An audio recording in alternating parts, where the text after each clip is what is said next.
साथियों नमस्कार। आप सभी मेरे नाम से परिचित होंगे ज़रूर। मेरा नाम अरशद रज़ा।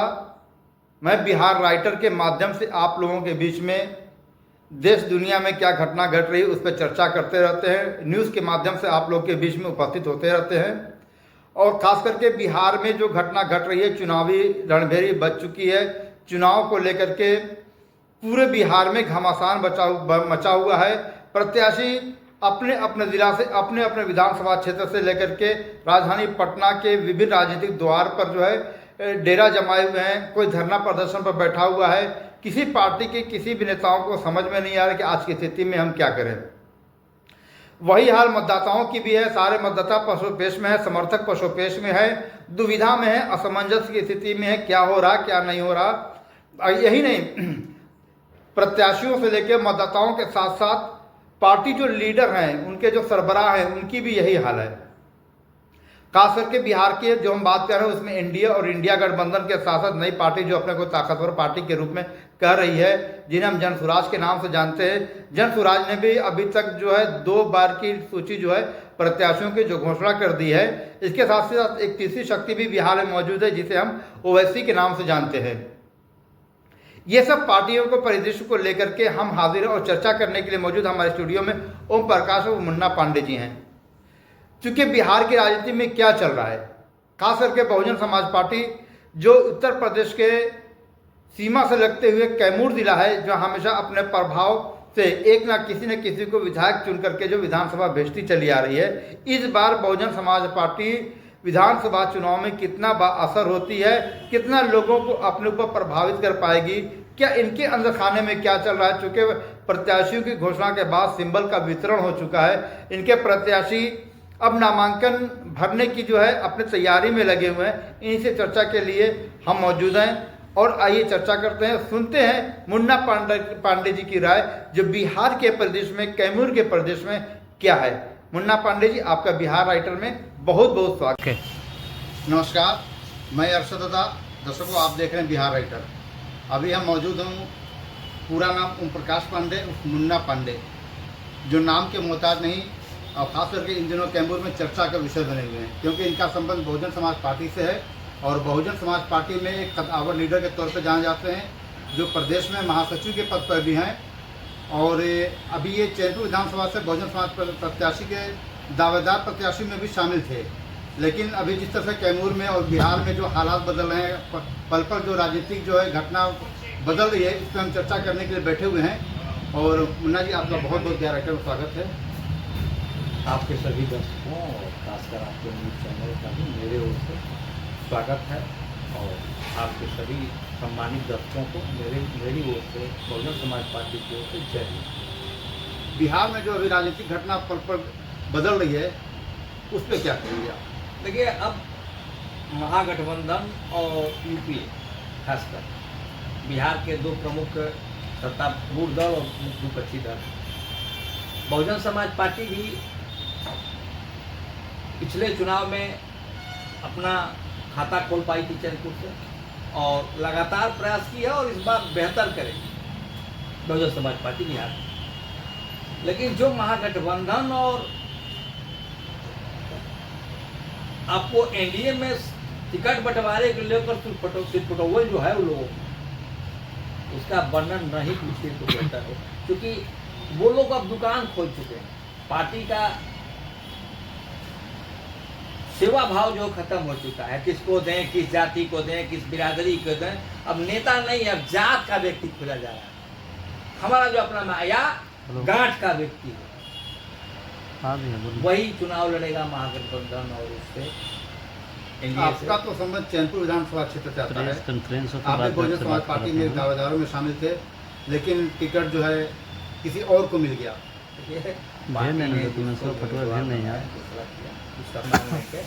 तो वहाँ कुछ न कुछ तो बात आएगी और पार्टी का सर्वोच्च नेतृत्व किस आधार पर उनका चयन किया है वो तो वही जाने, मैं किसी चयन समिति में नहीं मानी। तो पार्टी ने जिसको भी टिकट दिया है उसका वेलकम है। बिहार में एक तीसरी राजनीतिक शक्ति जिसे कहा जाए वो उभर कर सामने आ रही है और तेजी से जैसा लग रहा है कि युवाओं का रुझान भी उस तरफ जा रहा है, जिसका नाम जनसुराज है। आप हंस क्यों रहे हैं जनसुराज के नाम पर? कल जन सुराज ने एक 61 या 65 लोगों का छुट्टी जारी किया। हमारे प्रशांत किशोर जी कहते थे, जो जन सुराज के हैं नेता, बिहारी बन रहे हैं, बहुत ही लंबा चौड़ा भाषण देते हैं, सबको भ्रष्ट करते हैं, ड्यूटी पर देते हैं। हमको तो लगा कि उनसे बड़ा असत्य बोलने वाला और झूठ बोलने वाला व्यक्ति बिहार की राजनीति में अब तक पैदा नहीं हुआ। कल की बात नहीं कर रहा हूँ, कुछ दिन पहले जब उन्होंने कहा कि हम 1200 राजनीतिक परिवार हैं बिहार में, जो उनके परिवार के लोग ही किसी भी दल से राजनीति करते हैं, मैं उन लोगों को राजनीति में नहीं लाऊंगा, आम आदमी से राजनीति करवाऊंगा। लेकिन जब कल टिकट बंटवारा हुआ तो कुछ लोगों को, जिन्हें मैं जानता हूँ, ब्यूरोक्रेट जो लूट के आए हैं रिटायर होकर, उनको तो टिकट वो दे ही रहे हैं या मालिक बनाए हैं, वो अलग की बात है। लेकिन कुछ लोगों को हमने देखा कि जो टिकट दिए हैं मेरे जानकारी में, खास करके बिहार के कल के अपने घोषणा में, उसमें सभी 4 व्यक्ति को तो मैं ऐसे व्यक्तिगत तौर पर जानता हूं जो राजनीति के बिहार है नहीं भारत के शीर्ष पर है। जैसे डुमराव महाराज कमल नारायण सिंह, जो सांसद भी थे और बहुत बड़े राज्य के तालुकदार के महाराजा भी हैं, आवाज के भोजपुर राज्य के, उनके बेटे को दिया। शिवांग विजय सिंह जी, वो सांसद रह चुके हैं, कमल नारायण सिंह पॉलिटिकल परिवार से हैं, MP रह चुके हैं, देश जानता है उनको। दूसरा टिकट उन्होंने दिया RCP सिंह जी के बेटी को, जो केंद्रीय मंत्री रहे हैं, राष्ट्रीय अध्यक्ष रहे हैं जदयू के, और हाल में अभी जनसुराज में गए हैं, उनके बेटी को दिया। तीसरा टिकट उन्होंने दिया कांग्रेस के दिग्गज नेता रहे अपने समय के और मंत्री रहे 2-3 बार, बक्सर के पूर्व सांसद और मंत्री प्रोफेसर KK तिवारी जी के बेटा कर्नाटक जी को दिया। और चौथा टिकट जो दिया पंडित लाल मुनि चौबे जी के बेटा को, जो देश के राजनीति में लोग जानते थे, उनके लिए अटल बिहारी ने कहा था 54 में चौबे चाहिए बक्सर में आकर के प्रधानमंत्री के रूप में। तो ऐसे लोगों के बेटों को, बेटियों को टिकट देना, फिर तो आपकी 1200 वाली जो कहावत है वो तो झूठी हो गई ना। आपने जो घोषणा किया था कि मैं नहीं लाऊंगा पॉलिटिकल परिवार के लोगों को राजनीति में, उन लोगों को जो लोग राजनीति के पहले से पैर जमाए हुए हैं, उन 1200 लोगों के पास तो जाऊंगा नहीं। तो प्रशांत किशोर जी कितना झूठ बोलिएगा? अभी जब आपका ये हाल है तो आगे क्या करिएगा? उन्होंने तो ये भी कह रखा है कि हम चुनाव नहीं लड़ेंगे। प्रशांत किशोर जैसे आदमी का विश्वसनीयता बिहार में समाप्त हो चुका है, और जो अपनी बात बोला और उस बात को आज ही अमल नहीं कर रहा है, तो सरकार बनने पर क्या करेंगे वो अलग की बात। आप जो आरोप लगा रहे हैं, ऐसा नहीं कि मतलब आपकी जो पार्टी है बहुजन समाज पार्टी, वो प्रशांत किशोर से हताश है कि आपको वोट काट रही है। मैं प्रशांत किशोर के वोट से कोई हताश नहीं। मैं प्रशांत किशोर को इसलिए कह रहा हूं कि हर नेताओं को वो चोर कहते हैं। तो उन्होंने कितना बड़ा चोरी किया, कितना पैसा लिया के बड़े बड़े लोगों को टिकट दे रहे हैं, ब्यूरोक्रेट्स को दे रहे हैं, राजनेताओं के बेटा बेटियों को दे रहे हैं, कितने पैसे पर टिकट बेच रहे हैं। वो तो पलायन की बात कर रहे हैं, रोजगार की बात कर अब रहे हैं। कल एक है चैनपुर का प्रत्याशी, मैं नाम नहीं लूंगा, जिसको वो कहे थे 19 तारीख को पिछले कि जाओ तैयारी करो अपना, बेचारा वो तैयारी किया, चुनाव में टिकट देंगे, पिछड़ा जाति का था और एक कार्यकर्ता है, अच्छा पंचायती राज के पदों पर भी रहा है, लड़ता रहता है, वैसे व्यक्ति को काट दिया। तो आप किस मजबूरी में ऐसे लोगों को टिकट दे रहे हैं जो केवल राजनीतिक रूप से राजनेता के बेटा है, उनका जमीन पर कोई काम नहीं है। तो फिर ऐसे लोग, आप भी तो वही जाति और दुनिया का सवाल क्रिएट कर रहे हैं। नहीं, आपने तो उनके ऊपर आरोप लगा दिया कि उन्होंने टिकट काट दिया है कि जो जमीन से जुड़ा हुआ राजनीतिक जो है कार्यकर्ता था, लेकिन वैसे तो हम बहुजन समाज पार्टी मैं उस पर नहीं जा रहा हूँ राजनीति से जुड़ा हुआ। उन्होंने स्वयं बयान दिया था कि 1200 जो परिवार के लोग राजनीति करते हैं और राजनीति बिहार का करते हैं 12 करोड़ लोगों का, उन लोगों के परिवार का, उन लोगों को मैं टिकट नहीं दूंगा। ये कहा था, उनका बयान है, गूगल पर खोज लीजिए। तो जो बयान दिए हैं उससे मुकरे हैं, इस पर मैं बोल रहा हूँ। नहीं, बहुजन समाज पार्टी भी तो वही किया, आप जैसे लीडर को छाड़ दिया। हमने तो नहीं कहा कि हम किसी राजनीतिक परिवार के व्यक्ति को टिकट नहीं देंगे, लेकिन उन्होंने कहा है। लेकिन आप तो जुड़े हुए रहता है जमीन से। मैं जुड़ा हूँ, पार्टी कुछ और सोच रही हो सकता है MP लड़ना चाहती हो, या पार्टी संगठन में बड़ा जिम्मेवारी देकर काम कराना चाहती हो, ये अलग बात। यहाँ पर कहना है कि प्रशांत किशोर से बड़ा कोई राजनीति में झूठा नहीं है। अभी भी मैं कह रहा हूं कि प्रशांत किशोर जी से बड़ा झूठा व्यक्ति कोई नहीं हो सकता। जो आदमी यह कहा कि 1200 परिवार जो राजनीतिक परिवार हैं बिहार में, उनके घर के या उनको किसी व्यक्ति को टिकट नहीं दिया।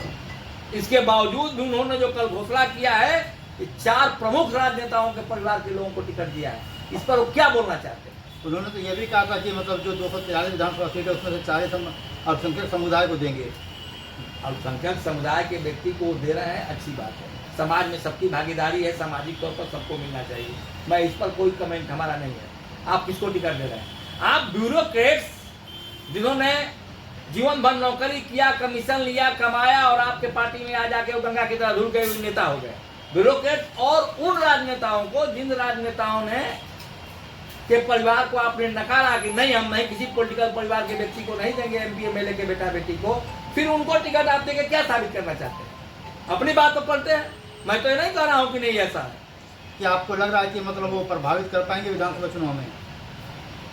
नहीं, कोई प्रभावित नहीं करेंगे। अब जो क्रेज बनाए थे धीरे धीरे डाउन हो रहे हैं। जब आदमी अपने वसूलों से भटकने लगता है और जब वसूल से भटकता है तो फिर व्यक्ति का विश्वसनीयता खो देता है, क्योंकि आम चुनाव है, विश्वसनीयता उन्होंने खोया है। आपके चैनपुर विधानसभा क्षेत्र में क्या चल रहा है, कोई चर्चा करते हैं?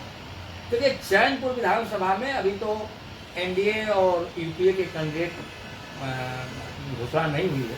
प्रयास लगाने जा रहा है कि फलाने लड़ेंगे, चिल्लाने लड़ेंगे। बहुजन समाज पार्टी ने अपना प्रत्याशी घोषित किया है।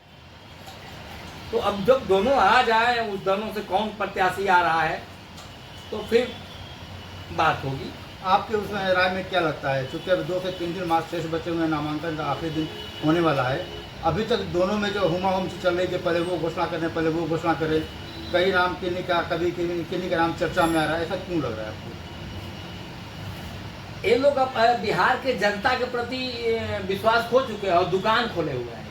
कौन कितना सुटेबल है, उसको माल देंगे तो कितना हमारा चलेगा, नहीं चलेगा। अभी माल बिक्री कर रहे हैं, सर्टिफिकेट बिक्री कर रहे हैं। ये सब पॉलिटिकल वर्करों को टिकट नहीं देना चाहते हैं। राजनीतिक व्यक्ति जो सामाजिक व्यक्ति है उस पर भरोसा इन लोग का नहीं है, उठ चुके हैं।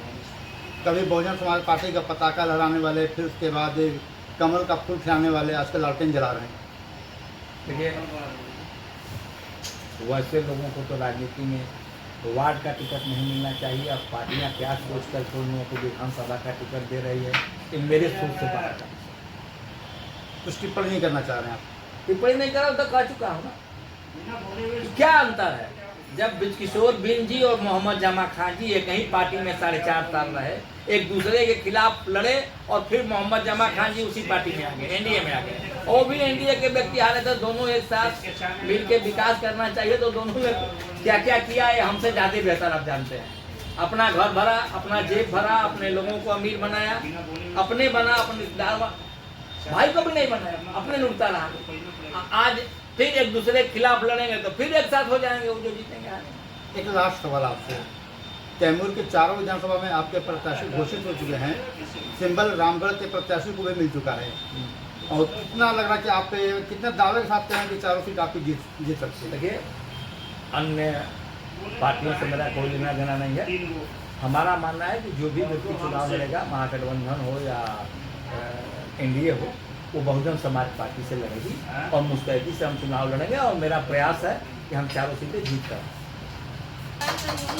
आप थे ओम प्रकाश पांडे उर्फ मुन्ना पांडे, जिन्होंने बहुत बेबाकी से बिहार के और खासकर कैमूर के साथ साथ चैनपुर विधानसभा की जो राजनीतिक परिस्थिति घटना घट रही है और दिनों ब दिन बदल रही है, उस पर चर्चा की। इन्होंने प्रशांत किशोर पर बहुत बड़ा आरोप लगाया। उन्होंने कहा कि राजनीति के क्षेत्र में इनसे बड़ा झूठा लीडर कोई नहीं हो सकता, क्योंकि ये इनके कसनी और करनी दोनों में अंतर है। इन्होंने साथ साथ कैमूर की 4 विधानसभा में बहुजन समाज पार्टी के जो पक्की जीत का दावा भी किया। नमस्कार, मैं बिहार राइटर के लिए अर्शद प्रजापति।